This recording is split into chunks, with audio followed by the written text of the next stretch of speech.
سب Marine نے اپنا سفر کینیڈا کے سینٹ جان پورٹ سے شروع کیا۔ جس لوکیشن پہ اس کو اوشن کے اندر ڈائیو کرنا تھا یہ سینٹ جان سے 700 کلومیٹر دور نارتھ اٹلانٹک اوشن میں واقع ہے، اور اسی پوائنٹ پر ٹھنڈے پانی کے نیچے اوشن کی گہرائیوں میں ٹائٹینک کا شپ ریک بھی موجود ہے۔ سیٹرڈے 17 جون 2023 کو یہ سفر شروع کیا گیا اور پلان کے مطابق اگلے دن سنڈے کو صبح 8 بجے ٹائٹن کو پانی میں اتارا جانا تھا۔ آپ کو یہاں بتاتے چلیں کہ ڈائیو سے پہلے ٹائٹن میں ایک مسئلہ نوٹس کیا گیا تھا، لیکن اس کے باوجود بھی اپنی جان داؤ پر لگا کر اس کو اوشن میں اتار دیا گیا۔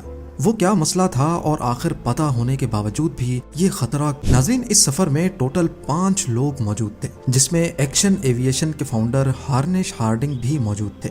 انہوں نے جیف بیزوس کے ساتھ اسپیس میں بھی ٹریول کیا تھا۔ دوسرے نمبر پہ اسٹاکٹن رش، جو اوشن گیٹ کے CEO بھی تھے۔ یہ امریکن کمپنی اوشن ٹورزم کے لیے سبمرسیبلز فراہم کرتی ہے۔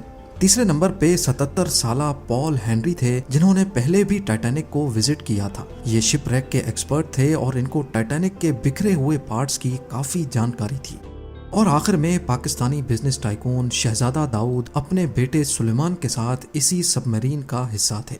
17 جون کو ڈائیو کرنے سے پہلے ہارنش ہارڈنگ نے انٹرنیٹ پہ اپنا آخری پوسٹ کیا تھا۔ ان کا کہنا تھا کہ شدید سرد موسم کی وجہ سے ان کی ڈائیو ڈیلے ہو گئی ہے۔ کل صبح کو جب تھوڑے وقت کے لیے موسم بہتر ہوگا تو ہم ڈائیو کر جائیں گے۔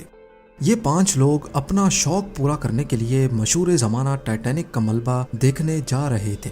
1912 میں ڈوبنے کے بعد اگلے کئی سالوں تک اس کو تلاش کرنے کی کوششیں جاری رہیں، لیکن اٹلانٹک اوشن کی ہارش کنڈیشن کے باعث یہ کام اتنا آسان نہیں تھا۔ پھر 1985 میں جا کر آخر کار اوشن فلور پہ RMS ٹائٹینک کا ملبہ مل ہی گیا۔ ٹائٹینک اپنے پیچھے اتنے سوالات چھوڑ کر گئی تھی کہ اب ان کے جواب تلاش کرنے کا وقت آ چکا تھا۔ درجنوں ایکسپیڈیشنز ارینج کیے گئے، جس میں الگ الگ کنٹریز کے ایکسپرٹس اور ریسرچرز نے ٹائٹینک شپ ریک کا رخ کیا۔ Canadian film maker James Cameron نے 1995 میں ٹائٹینک کے ملبے کے درجنوں دورے کیے اور پھر 1997 میں ٹائٹینک مووی ریلیز کی گئی۔ رہی صحیح کسر ٹائٹینک مووی کی کامیابی نے پوری کر دی۔